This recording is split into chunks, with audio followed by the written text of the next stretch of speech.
Hi, welcome back. I am Anna. I am Mama Unconventional. Today is the 27th of October, 2019. So I am a few days out from my son's due date, which is the 22nd of October. As I mentioned in my last video, he was born at 21 weeks, 5 days on the 13th of June of this year. After the pregnancy, was diagnosed with antiphospholipid antibody syndrome. About a week and a half ago, it was confirmed with the second blood test. So in order to be like a confirmed diagnosis for APS, you need 2 abnormal blood tests pointing to the antiphospholipid antibodies. So I had the first test in July and the last test on the 14th of October. And so it was exactly 12 weeks apart. Still came back abnormal, thus confirming APS. And this is our first month trying to conceive again.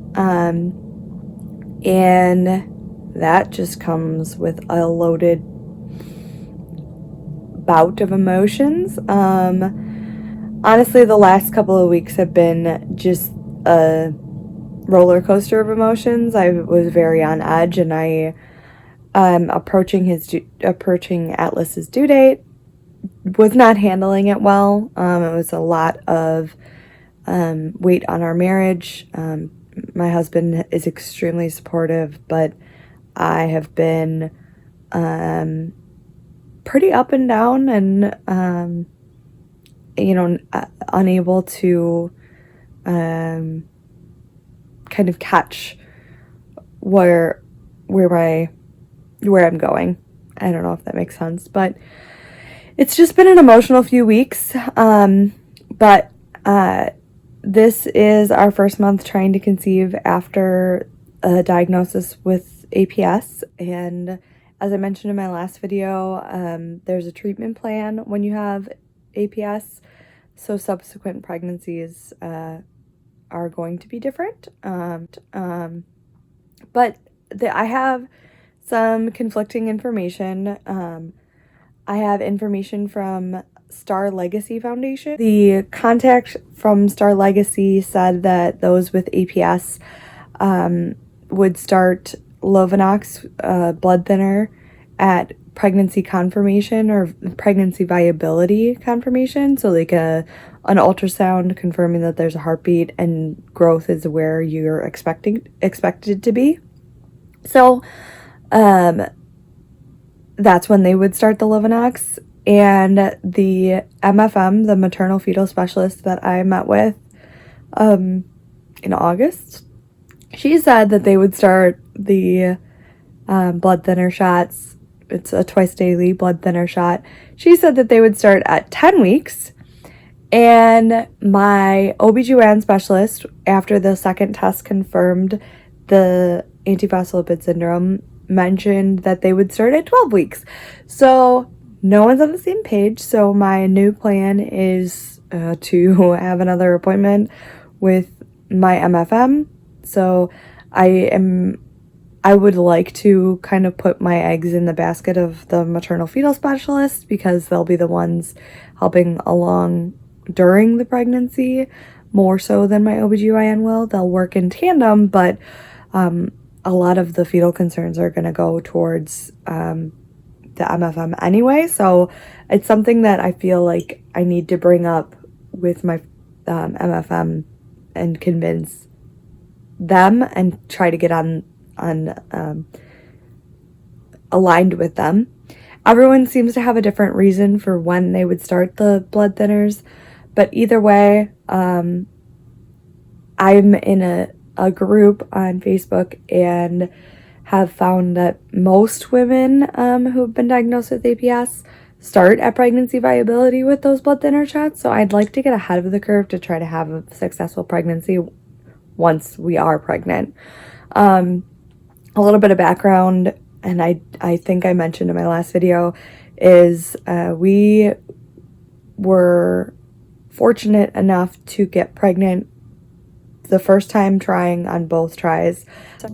So going into trying to conceive, I'm optimistic that we'll be pregnant pretty quickly, you know, within a few cycles. So I'm hoping that isn't an additional struggle that we'll go through, as we've been lucky, but I don't really know what to expect. So I'm kind of entering unknown territory here, and I want to just be optimistic and kind of go with this trying to conceive path and see where we go.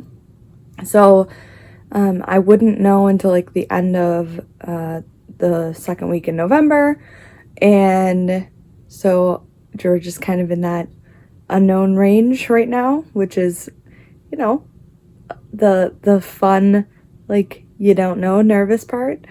Then comes the terrified part, right? You know, so it's been really hard. It's been a really hard couple of weeks. It's been a hard month. So October is Pregnancy Loss Awareness Month. I've joined all these support groups on Facebook. People who PPROM'd, which is the premature preterm rupture of the membranes, your water breaking early, who have been posting about their losses, and you know, it's all just, it's really overwhelming. And there have been some events this month that have been pregnancy loss related that I have signed up for and then withdrawn from pretty last minute. Both my husband and I think, have been really feeling our son's loss in a new way. I think that, you know, his due date kind of puts this, like, you know, newness on something that we've been working through. You know, you don't want to go into a pregnancy with apprehension, you know, intentionally go into a pregnancy with apprehension or worry, but you have all of these things from the loss. You know, even from our miscarriage, going into my pregnancy with Atlas, it was, you know, a lot of worry, a lot of anxiety, and that's, I'm sure, common with any pregnancy. You know, I can't speak for other women, but I can tell you that it's something that I've definitely felt. So I'm really trying to just be kind to myself and let things happen in their own time, and just do my due diligence in trying to make sure that I'm healthy and doing the right things, and you know, just follow the path and see where it takes us. But I mean, if I'm being honest, I think I have a lot of worry sitting under the surface, and you know, I just try to keep an open line of communication with my husband and trying to make sure that we're on the same page, and that, you know, we remain closer throughout this whole process, and that I'm not doing this alone. So I'll keep you guys in the loop as far as our journey in trying to conceive again, and then I will keep you in the loop as to what happens after that. So just thought I would check in, give you guys some updates on how I'm feeling, and you know, some exciting stuff, and yeah, that's where we're at. I hope everyone has a good one. Take care.